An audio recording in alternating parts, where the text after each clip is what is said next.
34तम सर्वभारतीय YMC cup आम February last आड़े करवा लगे जाऊँ जोटा कि ओडिशार 4टा टीम एवं ओडिशार बाहर 4टा टीम लेकर 8टा टीम लेकर आम वाईएमसी कप करूँ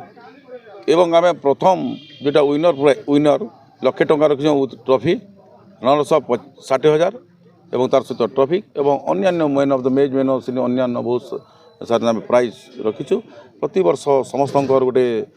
उत्कंठा रही जे वाईएमसी कप केबे हम से आम टे फिल्ड प्रिपेरेसन लगे आम टूर्नामेंट लेट कर निश्चित भाव में आम जो फेब्रुआरी लास्ट करूँ आसंता वर्ष जो गत वर्ष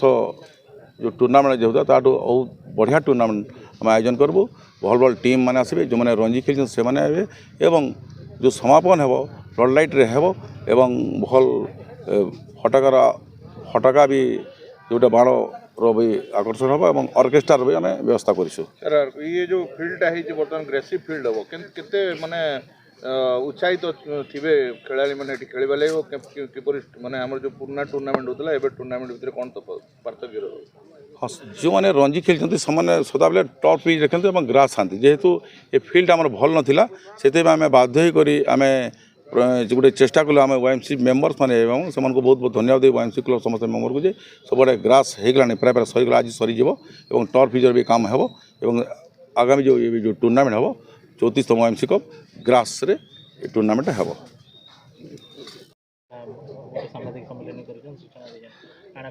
क्रीड़ा जगत रे चर्चित यूथ मास कप वाईएमसी कप रूप रे जार नाम अच्छे आगामी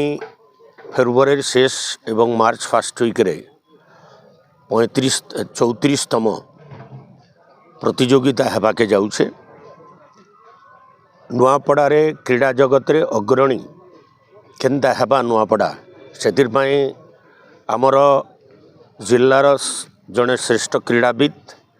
विभिन्न पदपदवी में ओसीरे अलंकृत करिथिबा आपणकर 14-19 रे पिला पठेई पारिथिबा नुआपड़ार पड़िया एवं भैरव साहू प्रकाश साहू बापी दास पिंटू समस्ते मिसिकरी जेन प्रयास जारी रखिछन ताहा निश्चित रूप से आगामी दिन रे सफलतार सह लोके देखबा के पाएबे तारनु बड़ी आनंदर विषय नैन यूथ मास आ गोटे डिसीजन नहीं छे जे आगामी दिन रे फुटबॉल खेल